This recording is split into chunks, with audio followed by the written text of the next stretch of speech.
आप अपने नाम से प्रख्यात होना चाहते हो कि अपने पिता के नाम से?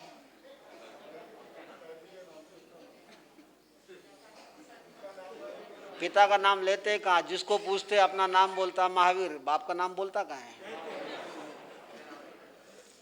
बाप का नाम कोई बोलता ही नहीं है, और बोलता है तो जी लगाता नहीं है। वो आदत बच्चे में आ गई, वो भी अपनी माँ के देखे देखे बाप का नाम पुकारता है, ओ महावीर ओ महावीर। वो भी बाप बेटा भी नहीं कहता महावीर जी। अरे पत्नी का तो दोस्त है, महावीर बोले कोई बात नहीं, पर तुम्हारा तो पिता है, कैसे बोलना चाहिए? जी लगा के। तो एक अपने नाम से प्रख्यात होता है आत्मा मनुष्य, एक अपने बाप के नाम से प्रख्यात होता है, एक मामा के नाम से प्रख्यात होता है, और चौथा, हाँ अनुभव की बात, पापा जी के नाम से। हाँ पापा जी के नाम से। जी लगता है। उनको जी, बाप को जी नहीं लगता है, और लगाना पड़े ससुर जी को, नहीं तो घरवाली नाराज हो जाए, है ना। पापा जी, मम्मी जी, भले अपनी मम्मी को ममा, है ना। ऐसे 4 प्रकार के कैटेगरी के पुरुष होते हैं, ये आगम में ठाणांग में वर्णन आता है। अतिजात पुत्र जो अपने नाम से प्रख्यात होता है, एक पिता के नाम से, एक मामा के नाम से, और एक ससुर के नाम से। कौन सा श्रेष्ठ पुरुष? हमारे इतिहास में जितने महापुरुष हुए हैं, चाहे संत वर्ग में हो चाहे श्रावक वर्ग में हो, ऐसे महापुरुष हुए जो अपने नाम से प्रख्यात हुए हैं, और जिनके लिए पूछा जाता है ये किनके पुत्र थे। उनके माँ बाप के नाम को जानने की अभिलाषा जागती है। उन महापुरुषों में गुरुदेव सौभाग्यमल जी महाराज का नाम है। 60 में परिचय दे देता हूँ कि आप लोगों का परिचय नहीं उनसे। नीमच के पास 20 किलोमीटर पे सरवानिया महाराज करके गांव है, वहाँ उनका जन्म हुआ था, फाफरिया परिवार में। खानदानी रईस उस जमाने के करोड़पति थे। उनका जन्म हुआ था 1897 में, यानी 1 सदी पूरी निकल गई। उसके पहले उस जमाने में करोड़पति थे। 2.5 साल की उम्र में माता चली गई, और 3 साल की उम्र में पिता चले गए। सरवानिया से 2.5 साल की उम्र के बाद पिता लेके उनको रतलाम आए, और रतलाम में दिवाली के आसपास पिताजी का देहावसान हो गया। वहाँ आचार्य श्रीलाल जी महाराज का चतुर्मास था उस जमाने। ये बात है सन 2000 की, 1900 की, सन 1900 की। दिवाली के बाद वो चौका चलता जैसे यहाँ चलता है ऐसा, वो ब्राह्मण हुआ था। उसने देखा बच्चा छोटा 3 साल का, किसके भरोसे छोड़े, वो उसको उठा के ले गए। कोटा का महाराज था, रसोई बनाने वाला। पहला स्टेशन खाचरोद लगता है। खाचरोद स्टेशन पे आने के बाद उसका मन बदला। गुरुदेव फरमाते थे उनकी स्मरण शक्ति बड़ी गजब थी। बोले मुझे पूछा पानी पीना है, मैंने कहा हाँ। उन्हें मुझे नीचे उतारा और ट्रेन चल दी। अकेले रह गए। सुबह सुबह का समय था और बच्चे थे, अकेले रह गए, रोते हुए आ रहे थे। रास्ते में सेठ मियाचंद खीमसरा मॉर्निंग वॉक पे गए हुए थे। सिटी से स्टेशन 2-2.5 किलोमीटर लगभग। उन्होंने उसको रोते हुए देखा। बोले क्या हुआ? बोले मुझे भूख लगी। बच्चे थे, भूख लगी। उनने गोद में उठाया, लेके आए। रास्ते में पुलिस थाना था, वहाँ सूचना लिखा दी, बच्चा मिला है, जिसका भी हो मेरे घर पे आके ले जाए। खाचोद में उनका नाम चलता था, सेठ मियाचंद खीमसरा। 10.5 साल उसी परिवार में रहे, क्योंकि लेने आए को मालूम किसको। गुरुदेव साहब फरमाते थे जन्म मेरा वहां हुआ, लेकिन मेरा सारा पालन पोषण इसी परिवार में हुआ। इस परिवार का मैं ऋणी हूं, कृष्ण की तरह। और उस परिवार ने गुरुदेव को ऐसा रखा हाथ में। गुरुदेव फरमाते कभी मुझे डांटा नहीं, फटकारा नहीं, कभी मारा नहीं। एक बार बड़ी माँ ने चाटा मार दिया था तो सेठ इतने गर्म हुए कि तुझे रहना है कि नहीं मेरे घर में। इस बच्चे को हाथ भी लगाया तो मतलब इतना उनके प्रति एक प्यार था। वो आज भी उस परिवार में उनके प्रति इतना एक प्यार है। आचार्य नंदलाल जी महाराज वहाँ पधारे। उन्होंने उसको देखा, सेठ से कहा ये किसका बच्चा है? बोले मेरा ही है। पूछा नंदलाल जी महाराज खासरोद के उसी मोहल्ले के? उन्होंने कहा मियाँचंद सेठ, बचपन से तू में साथ खेले हुए हैं, तेरे दो चांद और सूरज, नाम भी चांद सूरज थे उनके बेटे के, ये तीसरा कौन? बोले ये सौभाग्य। ये कब आया? बोला आया नहीं, लाया। सारी स्थिति बताई। उनने कहा इसे मुझे दे दे, इसका चेहरा ललाट कहता है तेरे घर में रहे, तेरा नाम करेगा, यहां आएगा शासन का नाम करेगा। तो जब वो 9 साल के थे उस समय सेठ चौधरी बननेगर के मियाँचंद सेठ के दोस्त थे, वो मिलने आए थे, उनसे पानी मंगवाया था। उस जमाने में देखो पानी वो हथेली पे लोटा रख करके ऐसे लाते थे, अबे तो ले, पहले ऐसे अदब, विनय, विवेक, तरीका। अब हाथ गया, ट्रे आ गई, पर ट्रे में मजा नहीं है। मजा किसमें? इसलिए हाथ मिला के लाए आप, है ना? हाथ मिला के लाएगे क्या? क्या लाया हाथ मिला के? चलो, वो पानी लेके आए, सबने उन्हें पानी पिया, उनकी निगाह पड़ गई। वो बड़े ज्योतिष के जानकार थे। उन्होंने कहा मियाँचंद ये कौन है? बोला अपना बेटा। बोले यार मैं तेरा दोस्त, झूठ बोलता है? बताया ऐसी ऐसी बात। बोले ये पत्रपति या छत्रपति बनेगा? बोले इसको अक्षर एक भी नहीं आता है। गुरुदेव ने दीक्षा के पहले स्कूल गए ही नहीं, अ अनार का सीखा नहीं, खाली नवकार मंत्र सिखाया था वो याद था, बाकी बचपन में उनका पूरा खेल कूद में ही बीता। उनको वो बात याद आई। उनने उससे भी कहा था चौधरी से, बोले क्या करता है? करता तो कुछ है नहीं। बोले आज क्या है मुझे मालूम नहीं, लेकिन इसका भविष्य बताता है ये शासन करने वाला होगा। पत्रपति मतलब या तो योगी बनेगा, छत्रपति या राजा जैसा ठाठ होगा इसका। तो क्या बन गए?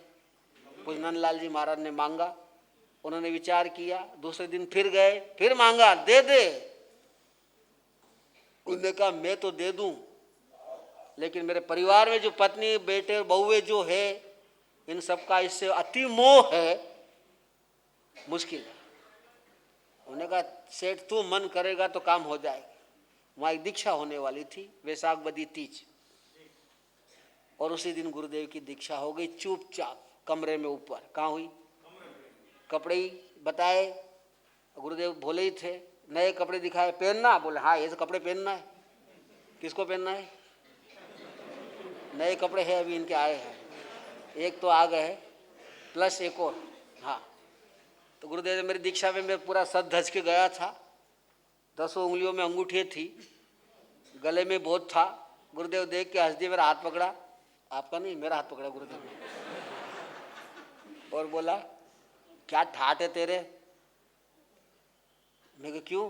कि मन तो ऐसे ही कपड़ा पहना दिया था। मैं कि मैं किस सामान्य गुरु का चेला थोड़ी हूँ, किसका हूँ? बोलो सौभाग्य का चेला हूँ। तो मेरा तो भाग्य है कि, लेकिन गुरु मेरा सौभाग्य है और सामने आनंद है। गुरुदेव और आचार्य भगवान आमने सामने विराजे हुए थे। तो मैं कहा मेरे क्या कमी? एक तरफ मेरा सौभाग्य है, दूसरी तरफ अब जिसके जीवन में आनंद है और सौभाग्य है उसको जीवन में कोई कमी है? इसलिए मैं सुस्त रहता ही नहीं हूँ, मैं सदा थे। बोल तो लो यार, हंसता रहता है, मुस्कुराता रहता है। हंसना अलग होता है, मुस्कुराना अलग होता है। आपको मुस्कान पसंद है, हंसना पसंद है? अरे वाह, तो बदलते जाते फटाफट। हाँ चलो, तो ऐसे उनकी दीक्षा हुई। उसके बाद अक्षर ज्ञान चालू हुआ। पूज्य नंदलाल जी महाराज ने, गुरुदेव फरमाते थे, गोदी में सुला सुला के मुझे पूरा प्रतिकोण 4 महीने में याद कराया, मुंह जबानी। उसके बाद पूज्य किशन लाल जी महाराज जो उनके गुरु बने थे, उन्होंने उनको अक्षर ज्ञान चालू किया, और 4 साल की उम्र में मतलब 4 साल आगे दीक्षा के बाद वो अच्छी तरह से पढ़ने लिखने लग गए। वो जमाना मुँह जबानी ज्ञान का था, सैकड़ों ठोकड़े याद हो गए, 4 शास्त्र याद हो गए 4 साल की दीक्षा पर्याय में। और पहला प्रवचन दिया 2000 की पब्लिक में। कितना जीवन बढ़ा। उसके बाद आचार्य पूज्य माधव मुनि महाराज का सानिध्य मिला, जिसकी प्रार्थना आप गाते हो, से वो सिद्ध सदा जय का। वे उस जमाने के संस्कृत के धुरंधर विद्वान थे। थानकवासी समाज में उस जमाने में उनके जैसा कोई विद्वान संस्कृत में नहीं थे। उनको ऋग्वेद की भाषा आती थी। कौन सी भाषा आती थी? ऋग्वेद की संस्कृत, जो सबसे कठिन मानी जाती है, वो उनको आती थी। उन्होंने उनको संस्कृत का ज्ञान दिया, प्राकृत भाषा का ज्ञान दिया। धीरे धीरे 9 भाषा के जानकार हुए। कितनी भाषा के? 9 भाषा। उत्तराध्ययन कुरान और गीता। उत्तराध्ययन की पर डे स्वाध्याय, गीता कुरान के थोड़े थोड़े अध्ययन रोज फेरते रहते थे। 88 साल की उम्र में भी उनका स्वाध्याय का नियम बराबर था। प्रवचन, उनकी वाणी में बड़ी मिठास थी, माधुर्य था, आंखों में वात्सल्य था। जिनको माँ बाप का पूर्ण वात्सल्य नहीं मिला, उन्होंने सारे जीवन वात्सल्य बांटा, सारे जीवन वात्सल्य बांटा। जो किसी दिन एक भूख के कारण रो रहा था, उन्होंने हजारों के पेट भरे। कितने पेट भरे? हजारों के पेट भरे। जैसे जैसे उम्र बढ़ती गई, उसके बाद उन्हें गुजरात पधारे आचार्य शतावधानी रतनचंद जी महाराज। उन्होंने जब गुरुदेव को देखा, ताराचंद किशनलाल जी महाराज के साथ गए थे, तो चौमासा कोई और जगह मान लिया था, वो मोरबी विराजमान थे। उन्होंने किशनलाल जी महाराज से कहा, ये चौमासा मेरे पास करना है। बोले हमने वहाँ का मान लिया, शायद राजकोट का मान लिया था। बोले मैं कुछ जानता नहीं, सौभाग्य को मेरे पास रखना है और मैं अपना ज्ञान इसको देना चाहता हूँ। ये पात्र दिखता है, ये होती पुण्य, बिना मांगे क्या? हम भी आपको बिना मांगे संयम देने को तैयार हैं। आप नहीं मांग रहे फिर भी आओ। वहाँ उन्होंने गुरुदेव को अवधान कला सिखाई और संस्कृत का विशिष्ट ज्ञान दिया। ये उनकी पुण्यई थी। उनकी रचना भावना शतक। हाँ, भावना शतक शतावधान रतनचंद जी महाराज का है। जैन दर्शन में बहुत अद्भुत ग्रंथ है भावना शतक। 12 भावनाओं पर उनका खुद की रचना है। 8 श्लोक एक एक भावना के, जिसके आचार्य भगवान के व्याख्यान है उसके ऊपर। गुरुदेव ने इनको भी सिखाया। अच्छा, बराबर। आपने वो शतक याद किए हुए। रत्नचंद्र जी महाराज इतने थे और उन्होंने मतलब इतना उनका ज्ञान था, उस जमाने के माने हुए विद्वान थे। और उनके बराबर के थे कवि नानचंद जी महाराज। नानचंद जी दोनों गुरु भाई थे। अमीचंद जी महाराज के गुरु नहीं, वो अलग थे, ये अलग थे। चलो, तो इस प्रकार उनका ज्ञान के क्षेत्र में विकास हुआ। वाणी का माधुर्य बड़ा जबरदस्त था। पुण्याई इतनी जागी उनकी कि उनकी वाणी में जो वक्तृत्व होता था, उसके लिए लोग दौड़ी चले आते थे बिना एडवर्टाइज के। कुछ गुरु उनके किशनलाल जी महाराज प्रवर्तक थे, शास्त्र के अद्भुत जानकार थे, रहस्यों को जानने वाले थे, जिससे गुरु को ज्ञान मिला। जब उन्होंने देखा कि सौभाग्य का ये प्रभाव बढ़ रहा है, जनता सुनना चाहती है, देखो ऐसे गुरु मिलना भी दुर्लभ। वो कहते मैं पहले बोलूंगा, सौभाग्य तू बाद में बोलना। उन्होंने कहा कि मैं ऐसे कैसे कर सकता हूँ, गुरु के ऊपर चेला बोले। बोले मेरी आज्ञा है, मेरी आज्ञा है। राजस्थान, गुजरात, महाराष्ट्र, उधर दक्षिण भारत में सबसे पहले थानकवासी समुदाय में जाने वाले मद्रास, बेंगलोर, मैसूर गुरु महाराज थे। सेठ पूनमचंद जी गांधी हैदराबाद वाले, जिनके नाम का उपासना थानक बना है काछीगुड़ा स्टेशन के सामने, पूनमचंद गांधी जैन स्थानक, वो पूनमचंद जी गांधी उनको लेके गए थे। और वहाँ उनके प्रवचन का ये प्रभाव था कि 10-10 हजार लोग रहते थे। अपने समाज के तो 100-200 घर थे, सुनने वाले सब मुसलमान और बोहरा लोग थे। वहाँ का दीवान उनका बड़ा दीवाना हुआ। उन्होंने कहा सेवा बोलो। गुरुदेव को संकेत मिला था पूनमचंद जी गांधी की तरफ से। उन्होंने कहा 2000 आर्य समाजी को तुमने बंद कर रखा है, जेलों में छोड़ दो उनको। बोले इससे आपको क्या? बोले मैं खुदा का बंदा हूँ। गुरुदेव को उर्दू आती थी, अरबी आती थी, फारसी, तीनों भाषा आती थी। मैं खुदा का बंदा हूँ। खुदा का बंदा किसी को बंधन में देखना नहीं चाहता। हाँ, कोई जुल्म किया हो तो बात अलग, उनका क्या जुल्म है? बोले वो सरकार के विरोध में बोलते, अंग्रेज सरकार ने कहा है ऐसे लोगों को गिरफ्तार करो। बोले यार जंग बहादुर वो दीवान का नाम था। बोले बहादुर साहब आप अपनी माँ को कैद में रखना चाहते हो कि खुली देखना चाहते हो? बोले खुली। मैं मेरी माँ को कैद में कैसे देख सकूं? बोले ये आर्य समाजी लोग अपनी भारत माता को बोलो मुक्त करना चाहते हैं, इसमें उनका क्या गुनाह है? बोले मैंने आपकी सेवा पूछी है। बोले मेरी सेवा यही तो सेवा है, खुदा का बंदा किसी को बंधन में देखना, और हमारा जीवन इसीलिए है, हम सबको बंधन से मुक्त करने के लिए ये संन्यास स्वीकार किया है। तो उन्होंने बोला कि मैं नवाज से पूछना पड़ेगा। गुरुदेव मुस्कुराए। बोले आप क्यों मुस्कुरा रहे? बोले इसलिए कि मैं कई रजवाड़ों में घुमा हूँ, सब जगह प्रवचन किए हैं, मुझे ये मालूम है कि राजा तो राज करता है, खाली नाम का राज किसके हाथ में होता है? दीवान के हाथ में। आज भी राज किसके हाथ में है? कौन है दीवान? मोदी, जिसको आज आप प्रधानमंत्री कहते हैं, उस समय उसको दीवान कहा जाता था।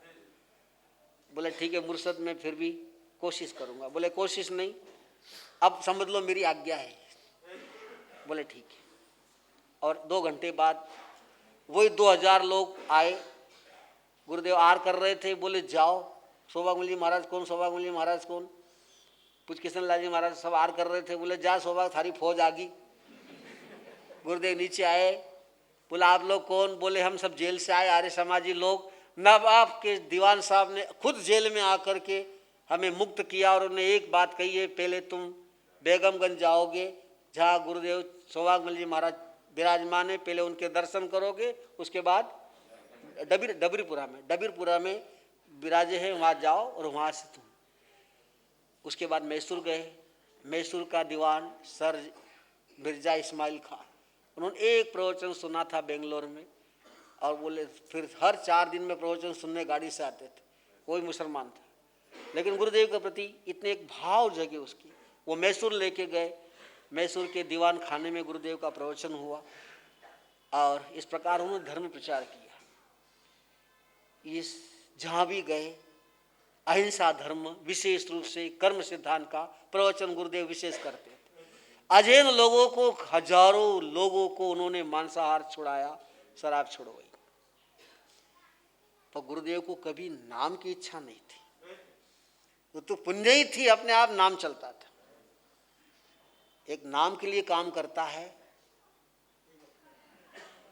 एक काम नाम के लिए करता है, बात दोनों एक ही। उन्होंने अपना कर्तव्य निभाया। क्या निभाया?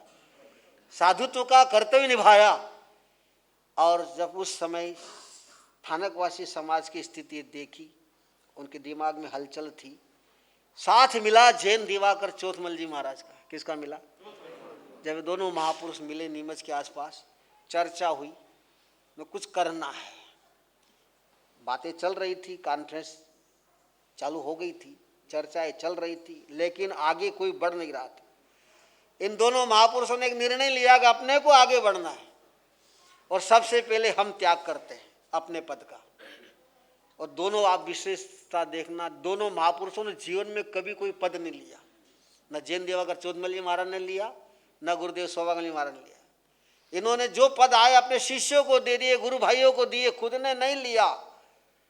और उस समय के ये दोनों बेताज बादशाह थे। उस समय 2 ही प्रसिद्ध वक्ता थे हिंदुस्तान में संत के रूप में, इनके नाम चलते थे। प्रसिद्ध वक्ता बोला मतलब 2 ही नाम सामने आते थे, सौभाग्य जी महाराज और जैन दिवाकर चौथमल जी महाराज। इन महापुरुषों की जीवन में पुण्य ही थी, जहाँ खड़े हो जाते ऐसे ही। और गुरुदेव कहते हमने कभी उपासना में व्याख्यान दिए ही बहुत कम, बाहर ऑटो पे देते बैठ करके, भले ठंडी हो या गर्मी हो। उनकी आवाज़ सुन करके रास्ते चलते लोग बैठ जाते थे, हजारों भीड़ हो जाती, यूँ भीड़ हो जाती थी। वे मुक्त थे, मुक्त करके गए, हम बंधे हुए आपको बांध रहे हैं। उनकी लगन थी एक कि शासन का नाम होना, इसलिए फिर वो संत दोनों आगे बड़े विचारधारा। तीसरा साथ मिला पूज्य मोतीलाल जी महाराज, अंबालाल जी महाराज, सौभाग्य मुनि कुमुद के गुरु, दादा गुरु। उसके बाद फिर जुड़े पन्नालाल जी महाराज, फिर इधर से पधारे आचार्य भगवान आनंद सिंह महाराज। फिर ये 5 महापुरुषों ने मिलकर के ब्यावर में वीर संघ की स्थापना की। श्रमण संघ बाद में बना, किसकी स्थापना की? और उसका प्रधान आचार्य पूज्य आनंद सिंह महाराज साहब को बनाया गया 1949। वो लेने को तैयार नहीं थे और देने वाले कम नहीं थे, देने वाले कम नहीं थे। आखिर उनको बनाया। उन्होंने गुरुदेव से कहा कि आप सब कुछ कर सकते हैं। बोले मैं सब कुछ करूंगा, आगे आपको बैठना पड़ेगा, मैं आपके पीछे हूं, आपको कुछ भी नहीं करना है, बाकी हम कर लेंगे। राज गादी पर तो राम ही बैठेगा, भरत नहीं। और इस तरह से फिर धीरे धीरे श्रमण संघ का निर्माण हुआ। उसमें भी जब उनको प्रवर्तक पद आया तो उन्होंने अपने गुरु को प्रवर्तक बनाया। जब आचार्य भगवान आनंद सिंह महाराज आचार्य बने तब प्रवर्तक आया, तो अपने काका गुरु सूर्य महाराज को प्रवर्तक बनाया, उमेश मुनि के गुरु जी को। मतलब उन्होंने पद नहीं लिया, काम सब किया पर पद नहीं लिया। अच्छे वक्ता थे, अच्छे कवि थे, उनकी 60 रचनाएं मिलती है। कितनी रचनाएं? और आप विश्वास नहीं करेंगे, मैंने पूज्य उमेश महाराज के मुंह से सुना कि दो चरित्र उनके प्रसिद्ध हुए, सैनिक चरित्र और चंद्र चरित्र। उसमें उन्होंने अपने गुरु का नाम दिया नीचे लेखन में, तो वो उनको ही समझते थे। एक बार कोई बात चली तो कुछ प्रवर्तक सूर्य महाराज ने बताया कि रचना तो सौभाग्यमल जी महाराज की है, नाम इनके गुरु का दिया है। मतलब कितनी बड़ी एक समर्पण भाव गुरु के प्रति। एक अद्भुत जोड़ी थी गुरु शिष्य की। और अपने गुरु के लिए उस जमाने में स्थानक बहुत कम थे और बैठने की जगह भी नहीं मिलती थी। इंदौर में अपने गुरु के लिए उन्होंने अपने भक्तों को इशारा करके एक भवन लिखवाया। आज वो भवन उसी रूप में मौजूद है, जहाँ संत सती के लिए केवल अध्ययन के लिए, शिक्षा के लिए, चिकित्सा के लिए और ठाणापति बैठने के लिए, चौमासे की जरूरत नहीं, खाली हो तो चौमासा करो। वे अपने जीवन में इस प्रकार से परोपकार करते रहे, संघ को आगे बढ़ाते रहे। और मेरा शासन मतलब जिन शासन जयवंत रहे, एक लक्ष्य एक उद्देश्य। और हमें भी आखिरी कहते गए कि जब तक श्रमण संघ रहे इसको छोड़ना मत, इसका गौरव बढ़ाना। इस श्रमण संघ को हमने कैसे बनाया हम जानते हैं। सारणी सम्मेलन के लिए गुरुदेव बम्बई से सारणी गए और सारणी से वापस बम्बई पहुंचे, चौमासा मान चुके थे।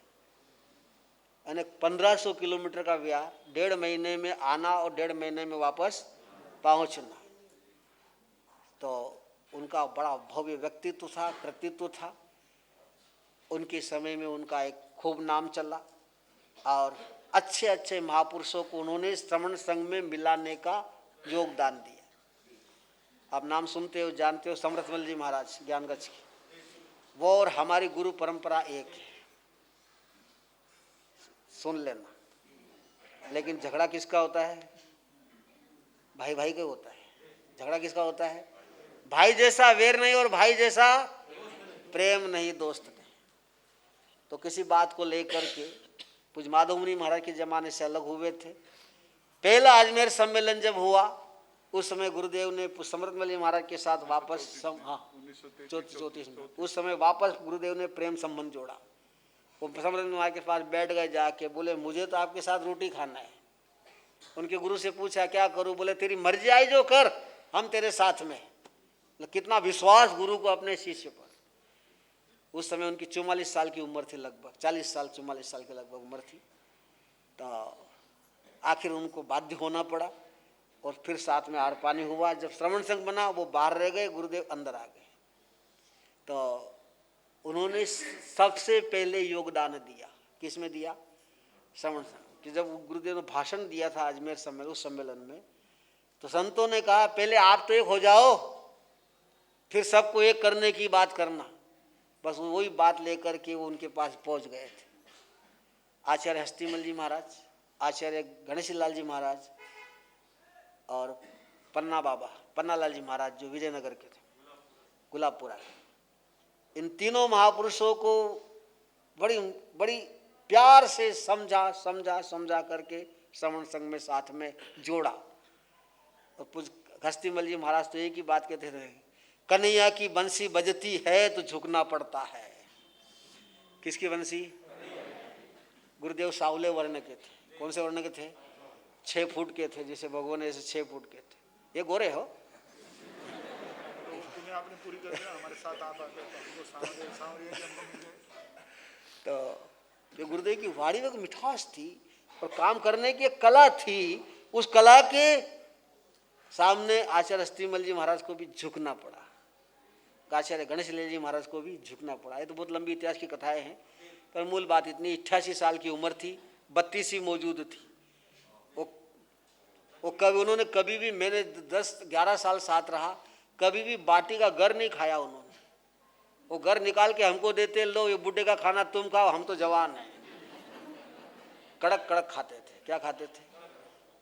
ये चने आते थे, उसमें जो कड़क होता वही खाते थे, इसलिए उनके दांत बड़े मजबूत थे। और विशेषता, उन्होंने जिंदगी में दांत पे कभी उंगली नहीं लगाई, दांत पे कभी। और तुम ब्रश घिसने वाले के दांत जा रहे हैं, ये ब्रश जितने लगाओगे इतनी पेड़ियाँ कमजोर होती है, याद रखना। जितने ब्रश लगड़ोगे उतनी पेड़ी क्या होती है, और पेड़ी कमजोर हुई, नींव कमजोर हुई, दांत। इसलिए जिंदगी में ब्रश लगाना छोड़ देना, मजाक नहीं, हकीकत है। मैंने भी आज तक ब्रश नहीं लगाया, मैं उंगली से ही करते हैं। पर उनके मुंह से कभी बास नहीं आती थी, ये पुण्य की बहार थी। और हम कभी 1 दिन 2 दिन मुंह नहीं धोते, ए बासता जा मुंह धो क्या, खुला कर क्या। मैंने कहा आप तो धोते ही नहीं कभी। बोले ले सुन ले, बास आती है क्या? उनके मुंह से कभी दुर्गंध नहीं आती थी। और बड़े पुण्यवान थे, मेला लगा रहता था, मेला लगा रहता। और एक सबसे बड़ी विशेषता थी कि दिन भर संघ और संतों के लिए वो समय देते थे। और जैसे ही प्रतिगमन हुआ शाम का, फिर कोई भी आता, बोले जरूरी बात हो तो कर लो, नहीं तो दया पालो। हमको भी नहीं बैठने देते थे, कुछ काम है, मैं कुछ नहीं, जाओ अपने स्वाध्याय करो। 9 बजे सोते, 11 बजे उठ जाते थे, और 11 से 5 बजे तक अटूट अखंड साधना चलती थी उनकी। कितने बजे तक? और मैंने देखा 10 साल तक वो इस आसन पे बैठ के साधना करते थे, बस उंगलियां चलती रहती थी। सुबह 5 बजे तक वो पैर यहाँ से यहाँ भी नहीं आता, यहाँ से यहाँ भी नहीं जाता था। सुबह हमको 5 बजे जब वंदना करने जाते, कहते बेटा मेरा पैर खोल दे, तो पहले उनको घोड़ा मसल करके थोड़ी गर्मी आ जाती, फिर धीरे से पैर खोलते थे। 6 घंटे की साधना। कितने घंटे की? 6 घंटे की साधना, अखंड बैठक मजबूत। जिसका आसन स्थिर उसकी साधना स्थिर, जिसका आसन डगमग उसकी साधना डगमग। इसलिए पहले किसको साधना पड़ता है? दृढ़ आसन, दृढ़ साधना। और एक लोगस की माला, एक नमोथर्म की माला 11 से 1 के बीच में, तुम लोग मत करना हो, गुरुदेव मना करते थे। रात की साधना 11 से 1 के बीच में नहीं करना, जब तक तुम्हारा खुद का बल नहीं हो।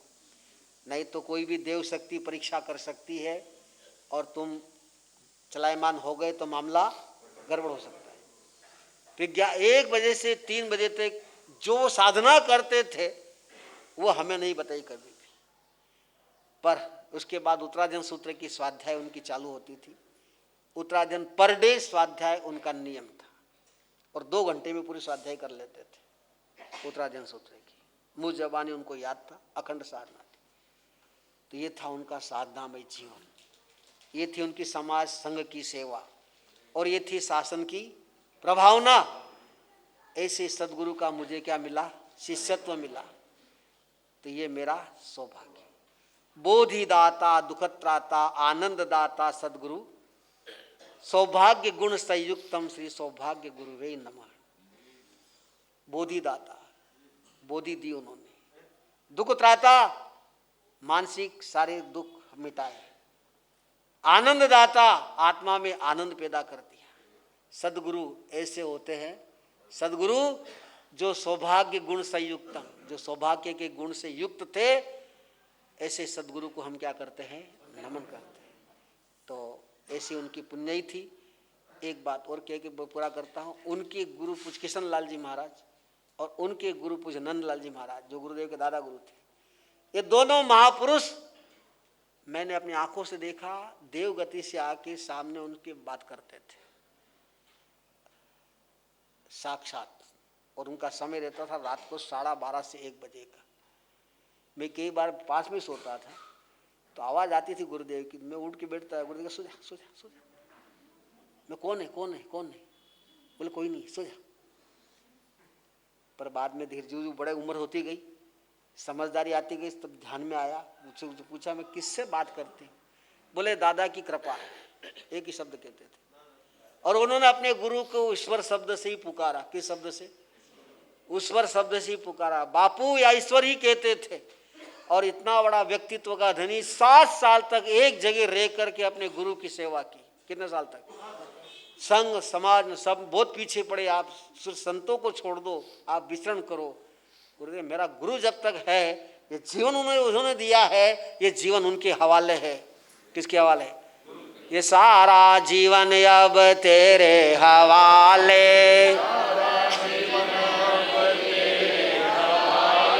या मेरा बन जाया अपना बना ले, या मेरा मस्ती में मैं उड़ रहा, तिनका पतंग हो गया। मस्ती में मैं तिनका पतंग हो गया। प्रेम जब राम राम संत हो गया, प्रेम जब अनंत हो गया, राम राम संत हो गया। ऐसे सद्गुरु जिन्होंने हमें अवेरी निर्वेरी भाव से जीने का रास्ता बताया। कहा किसी के मन में, किसी के प्रति अपने मन में कोई वेर का भाव मत रखना, ये शिक्षा दी। दूसरी शिक्षा दी, हृदय सरल रखना, सरलता से रहना, सरलता से मिलना जुलना।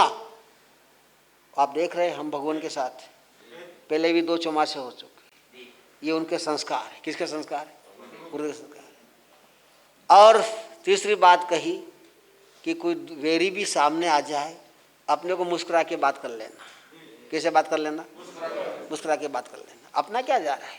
घर आया वेरी भी भाई होता है, घर आया दुश्मन भी भाई होता है। तो ये तो अपना ही है, इसके मन में कटुता है कोई बात नहीं, अपने मन में कटुता नहीं रखना। ये हमारे पूर्वजों की, गुरुओं की शिक्षा है। और इसी शिक्षा के बल पर ये श्रवण संघ चल रहा है। श्रवण संघ इसीलिए जयवंत है। बाकी तो जो मन में वेर बना के बैठे रहे, उसका तो कोई दुनिया में इलाज नहीं। तो हमारा परम सौभाग्य हमें ऐसे सद्गुरु मिले, और हमें भावी आचार्य भी ऐसे ही मिलने वाले हैं। समझ में आ गई? तो समय मैंने ज़्यादा ले लिया थोड़ा सा। ऐसे सद्गुरु के चरणों में मेरा वंदन नमन।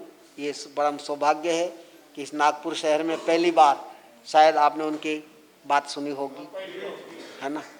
उनका बड़ा व्यापक व्यक्तित्व रहा। नासिक तरफ भोटी, नासिक, इगतपुरी, धुलिया उस क्षेत्र में ज़्यादा रहे। जिनकी ससुराले है उनकी गृह लक्ष्मी जानते होगी। हाँ, जिसकी ससुराल नासिक में होगी, नासिक जिले या नासिक वाली कोई यहाँ होगी, नासिक जिले की कोई होगी, धुलिया जिले की कोई होगी, वो सब गुरुदेव को जानते हैं। और उनके नाम का आज भी प्रभाव है। आज भी उनके नाम से मेरे 2 एक्सीडेंट हुआ, बाईपास हुआ। डॉक्टर मुझे पूछता है आपको चेहरे पर कोई टेंशन नहीं दिखा? नहीं। बोले इतना बड़ा ऑपरेशन हमने किया, आप 1 घंटे ओटी में रहे, लेकिन आपके चेहरे पर कोई सुकन नहीं, आपको ऐसा लगता है जैसे कोई मल्लम पट्टी कराना है। मैंने कहा डॉक्टर साहब तुम्हारा काम तुमको करना था, और मेरा जीवन उनके हवाले था। किनके? देखने वाले वो, करने वाले आप, मैं क्यों चिंता करूं। और मेरा बाईपास हुआ था, अंदर से ही बाईपास हुआ। उन्होंने कहा बाहर की जरूरत नहीं पड़ी हाथ पाँव की, कि हाथ पाँव सही सलामत। किसके? जिस पर गुरु की कृपा होती है उसके हाथ पाँव सलामत रहते हैं। मतलब पाँव भी मजबूत रहते हैं और हाथ भी, और खोपड़ी ज़्यादा मजबूत रहती है। हाँ, तो गुरुओं का आशीर्वाद आज भी बरसता है। एक्सीडेंट हुआ उस समय भी साक्षात उन्होंने बचाया। तो ये अपना समर्पण हो। और मैं आपसे नागपुर वालों से एक ही बात कहना चाहता हूँ, मेरे जो इतने व्याख्यान आप सुन रहे हो, इतनी बात सुन रहे हो, आप अपने गुरु के प्रति समर्पित रहो। दूसरे की दुकान देख करके मन मत ललचाओ। दूसरे का कुछ देख करके हम अपने घर को भूले नहीं, हम अपने गुरु के प्रति क्या रहे, समर्पित रहे और ताकत से रहे। इस तरह रहे, सब तुम्हारे ब्याही सगे नहीं, उनके भी तुम ब्याही सगे हो, बस इतने में समझ जाना। ओम शांति।